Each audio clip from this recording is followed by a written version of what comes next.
कामचोर देवरानी। एक बार की बात है, सुषमा अपने पूरे परिवार के साथ खुशी खुशी मोहन नगर में रहती थी। उसकी 2 बहुएं थी, पल्लवी और शिवानी। एक दिन दोनों बहुएं रसोई में काम कर रही होती है कि तभी उनकी सास सुषमा उन्हें बुलाती है। अरे बहू, जरा इधर तो आना।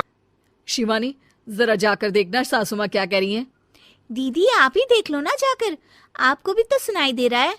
अरे मैं आटा गूंद रही हूँ ना, तुम चली जाओ। हाँ तो मैं भी तो सब्जी काट रही हूँ ना दीदी। अरे बहू, जल्दी आओ।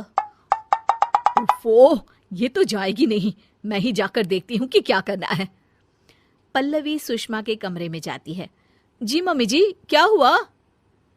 शाम को घर पर कुछ मेहमान आने वाले हैं, तो तुम अच्छा सा खाना बना लेना बहू।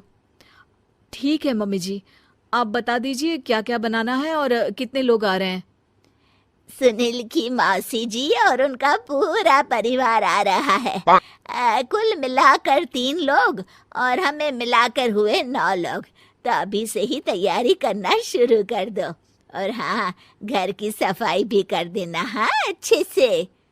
जी मम्मी जी, सब काम हो जाएगा, आप चिंता मत कीजिए। पल्लवी शिवानी को घर में मेहमान आने वाले हैं इसके बारे में बताती है।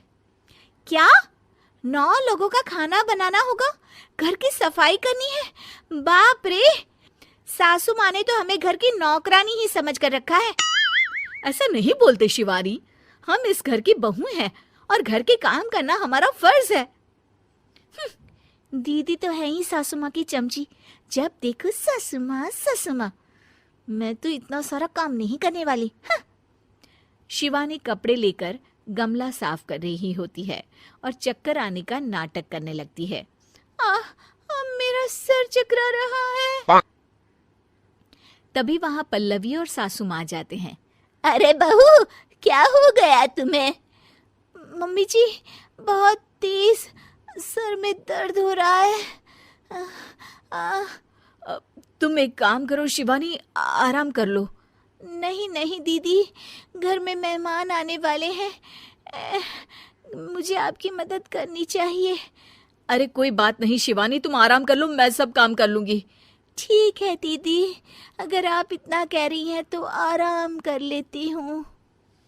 शिवानी आराम से अपने कमरे में मैगजीन पढ़ रही होती है। इसे कहते हैं आराम की जिंदगी। इतना सारा काम। चलो, सारा काम खत्म हो गया, शिवानी को देख आती हूँ।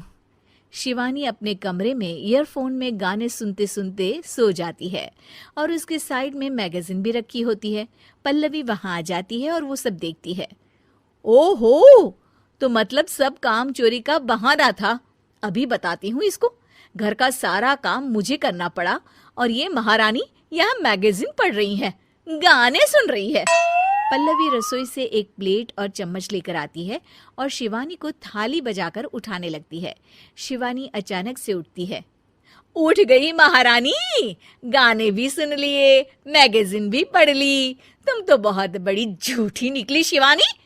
तुमने सर दर्द का बहाना बनाया ताकि काम करने से बच सको। हाँ, बनाया बहाना, तो क्या करती, इतने सारे काम करती। मुझे कोई शौक नहीं है चापलूसी का। क्या चापलूसी? तुम्हें लगता है कि मैं सारे काम चापलूसी के लिए कर रही हूँ? और नहीं तो क्या। तभी वहां सासू माँ आ जाती हैं।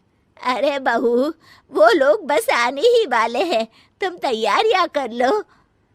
जी सासू माँ, तुझे तो मैं बाद में देखती हूँ। सब खाना खाने बैठते हैं और खाना शुरू करते हैं। तभी सुनील की मौसी बोलती है। वाह भाई वाह, खाना तो बहुत ही अच्छा बना है सुषमा जी। एक एक चीज में क्या स्वाद है। ये सुनकर शिवानी मुंह बना लेती है। उसे अपनी जेठानी की इतनी तारीफ रास नहीं आती। आपकी बहुएं तो बहुत ही अच्छा खाना बनाती हैं। हाँ, बनाती तो दोनों ही अच्छा है, पर आज ना ये सारा खाना बड़ी बहू ने बनाया है। छोटी बहू की तबीयत ठीक नहीं थी, सो इसलिए। मानना पड़ेगा सुषमा जी, आपकी बड़ी बहू तो बहुत ही गुणवान है। पल्लवी की तारीफ सुनकर शिवानी को जलन होती है। पल्लवी ये सुनकर खुश हो जाती है और शिवानी की तरफ देखकर उसे चिढ़ाती है। कुछ देर बाद मेहमानों के जाने का वक्त हो जाता है। मौसी जी सबके लिए उपहार लाई होती है। वो सबको शगुन के पैसे देती हैं और अंत में पल्लवी के पास आती है। तुम्हारे लिए शगुन का लिफाफा तो है ही, पर बहू तुम्हें एक और उपहार भी मिलेगा इतना अच्छा खाना बनाने के लिए। मौसी अपने सोने के कंगन निकालकर पल्लवी को पहना देती है।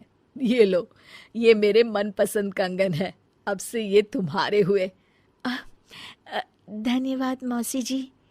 ये देखकर शिवानी तो पूरी तरह से जल जाती है और गुस्से से रसोई में चली जाती है।